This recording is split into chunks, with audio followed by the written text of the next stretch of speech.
Assalamualaikum warahmatullahi ta'ala wabarakatuh. Alhamdulillahil qail yarfa'illahu alladhina amanu minkum walladhina utu ilma darajat wallahu bima ta'maluna khabir. Ashhadu an la ilaha illallah wahdahu la sharika lah wa ashhadu anna Muhammadan abduhu wa rasuluh. Allahumma salli wa sallim wa barik ala sayyidina Muhammadin wa ala alihi wa ashabihi ajma'in. Amma ba'du, faya ayyuhal muslimun ittaqullah.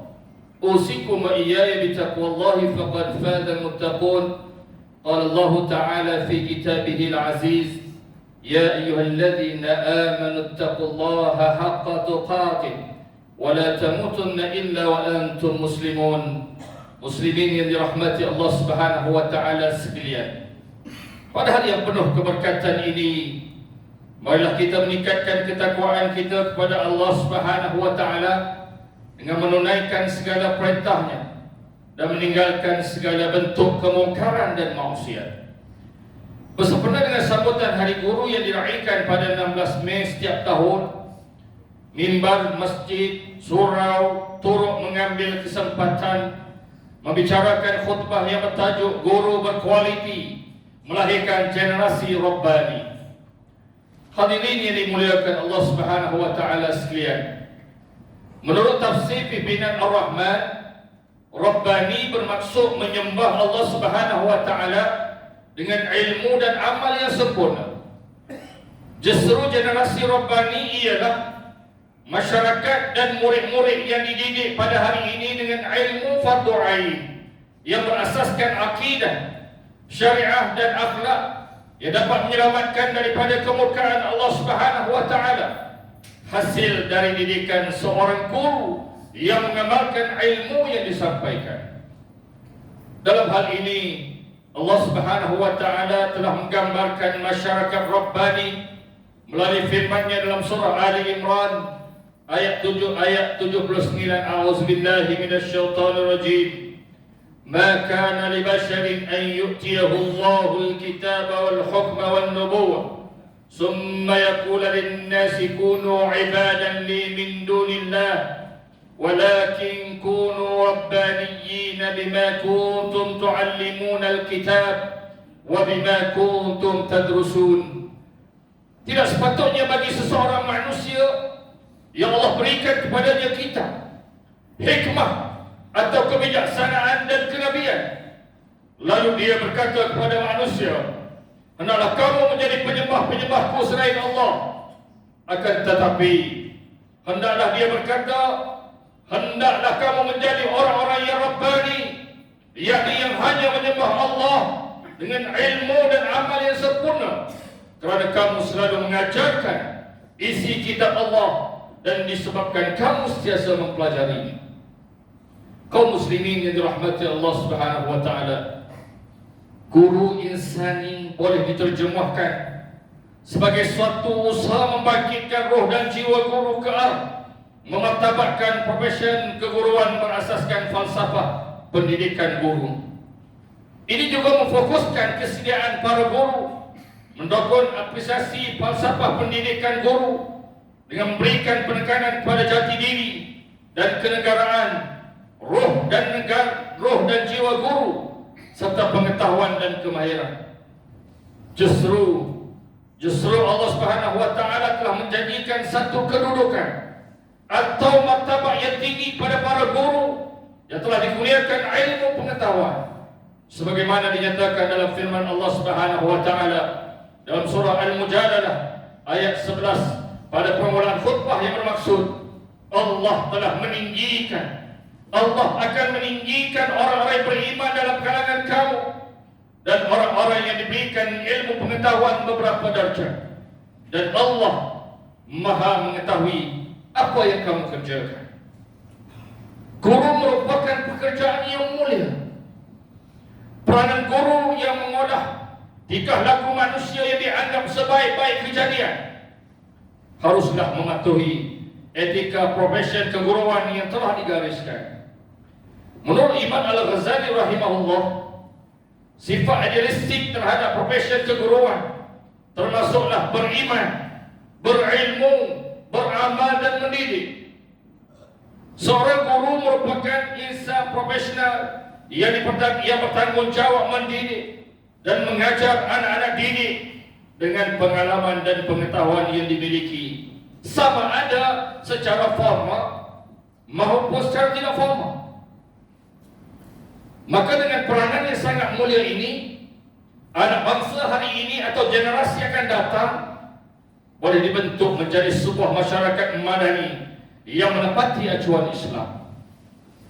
Dalam hal ini, Luqmanul Hakim pernah berpesan kepada anaknya, "Wahai anakku, duduklah bersama para ulama dan dampingilah mereka, kerana Allah Subhanahu wa taala akan menghidupkan setiap hati dengan cahaya kebijaksanaan, sebagaimana Allah menghidupkan muka bumi dengan hujan yang lebat dari langit." Justru dengan sifat insani para guru, maka anak-anak sepatutnya mendampingi mereka agar dapat dibentuk dengan ilmu pengetahuan dan kebijaksanaan dan menjadi manusia yang bersifat hamba kepada Allah Subhanahu wa taala. Hadis daripada Abu Umamah Al-Bahili radhiyallahu anhu bahwa Rasulullah sallallahu alaihi wasallam bersabda, "Inna Allah wa malaikatahu wa ahli as-samawati wal ardh hatta an-namlata fi hujriha wa hatta al-huta la yusalluna 'ala al-mu'allimin an-nas al-khair." Sesungguhnya Allah Subhanahu wa taala, para malaikat dan seluruh penghuni langit dan bumi, termasuklah semut di dalam sarangnya dan ikan di lautan, sentiasa mendoakan ke atas guru, yakni mereka yang mengajar manusia kepada kebaikan. Riwayat Tirmizi. Kaum muslimin yang dirahmati Allah sekalian, Islam telah menggariskan secara jelas kaedah yang boleh menyelamatkan umat manusia.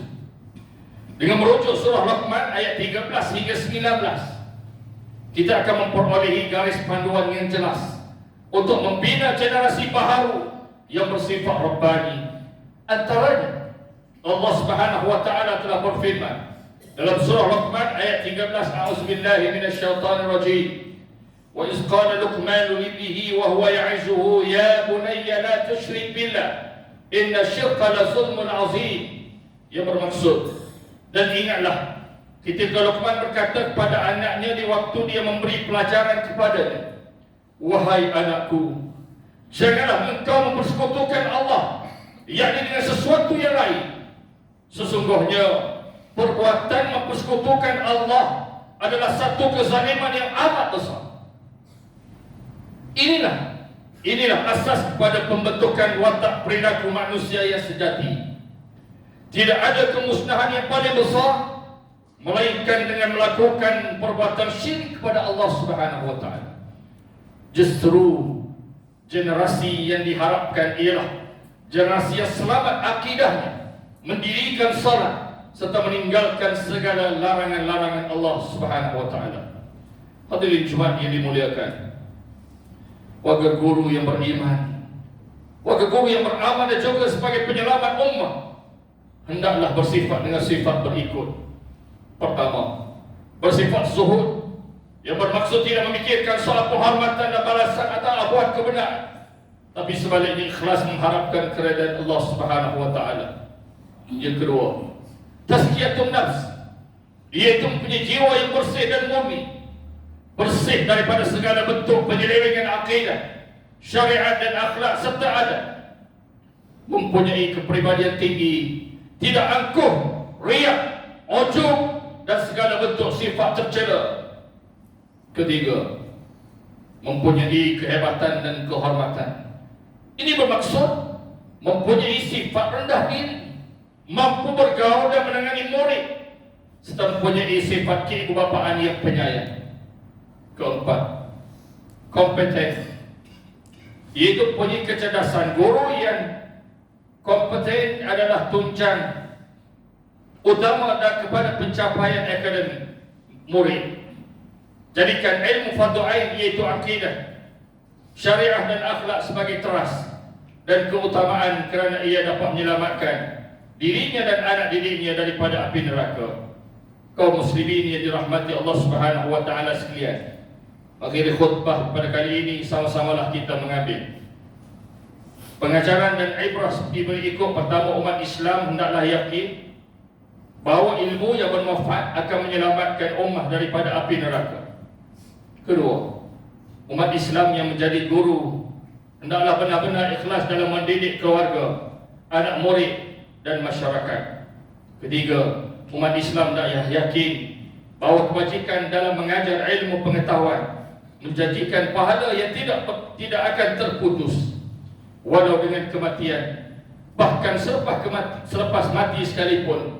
Selagi ilmu tersebut dimanfaatkan oleh pemiliknya, pahala akan terus mengalir. A'udzubillahi minasyaitonir rajim. Wa ma arsalna min qablika illa rijalan nuhi ilaihi fas'alu ahla dzikri in kuntum la ta'lamun. Dan tidaklah kami mengutuskan rasul-rasul sebelummu, wahai Muhammad, melainkan dari kalangan orang-orang lelaki yang kami wahyukan kepada mereka. Oleh itu bertanyalah kamu kepada orang-orang yang berpengetahuan agama jika kamu tidak mengetahui.